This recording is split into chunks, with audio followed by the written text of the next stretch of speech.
घोटिया का माँ उसे एक छोटे से डंडे से मार रही होती है क्योंकि वह अपने से 7 साल बड़ी लड़की से प्यार करता है और उससे शादी करने के लिए कहता है, जिसका नाम मुन्नी है। काफी समझाने के बाद घोटिया नहीं समझता है। वह कहता है, मैं 7 जन्म तक मुन्नी से प्यार करता रहूंगा। ये सुनकर उसका माँ गुस्से में उसका मुंडन करवा देते हैं और जनेऊ पहना देते हैं और उसके सामने मुन्नी की शादी किसी और से करवा देते हैं, जिस वजह से घोटिया को बहुत गुस्सा आता है। एक दिन वह अपनी बहन को लेकर चेतुक बारी जाता है, लेकिन उसकी बहन चेतुक बारी के नाम सुनकर वहाँ पर जाने के लिए मना करती है। पर घोटिया कहता है, डर मत, मैं तेरे साथ हूँ। ये कहकर वह उसे एक बड़ा सा पेड़ के पास लेकर जाता है और वहाँ पर मुन्नी को पाने के लिए काला जादू करने लगता है। तभी घोटिया अपनी बहन को वहीं पर बैठाकर जंगल के अंदर जाता है और जंगल से एक उस्तरा लाकर अपनी बहन को मारने के लिए कोशिश करता है ताकि वह उसका बलि दे सके। लेकिन तभी उसकी बहन खुद को बचाने के लिए घोटिया को धक्का दे देती है, जिससे उस पेड़ के नीचे रखा मूर्ति से उसका सिर टकरा जाता है। जब उसके घर वाले वहाँ पर आते हैं तो घोटिया के सर से काफी खून बहने की वजह से वह उनके सामने ही मुन्नी मुन्नी कहकर मर जाता है। इसके बाद उसका अंतिम संस्कार करके उसके शव की राख को उस पेड़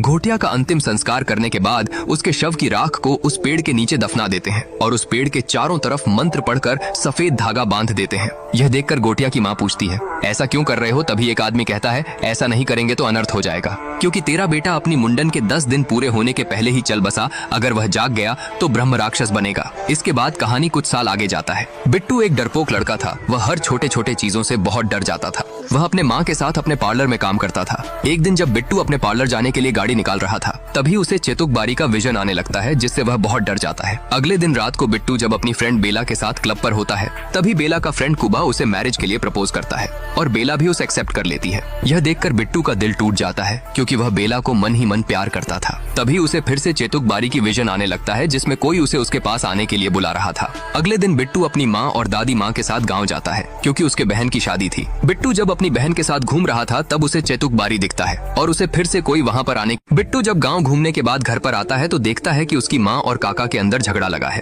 उसके काका को चेतुक बारी की जमीन बेचना था, जिसे सुनकर बिट्टू की दादी माँ उन्हें मना करती है और कहती है वह जमीन श्रापित है, जिस वजह से गुस्से में बिट्टू के काका बिट्टू को अपने पिता के मरने के पीछे का वजह बता देते हैं और कहते हैं, तेरे बाप को बोला था चेतुक बारी मत जा, लेकिन पागल था तेरे बाप। सभी का मना करने के बाद भी अकेला ही चेतुक बारी के पेड़ जलाने के लिए निकल गया और पैर फिसलकर समुद्र में डूबकर मर गया। और तू भी उसके तरह पागल है। अपने पिता के बारे में सुनकर बिट्टू को बहुत गुस्सा आता है। वह अपने काका को ऐसे कहने के लिए मना करता है, लेकिन उसका काका गुस्से में उसका कॉलर पकड़ लेते हैं, जिस वजह से बिट्टू को बहुत बुरा लगता है और वह गुस्से में अकेला ही अपने गाड़ी लेकर वहाँ से निकल जाता है और चेतुक बारी के उसी श्रापित पेड़ के पास जाता है, जहाँ पर उसे एक अजीब सा राक्षस दिखता है। इधर जब काफी देर तक बिट्टू घर पर नहीं लौटता है तो सभी बहुत परेशान हो जाते हैं। तभी उन्हें पता चलता है कि बिट्टू अकेला ही चेतुक बारी गया है, जिसे सुनकर बिट्टू की दादी माँ बहुत घबरा जाती है और बिट्टू को बचाने के लिए अपने बक्से से एक चीज को लेकर चेतुक बारी जाती है। बिट्टू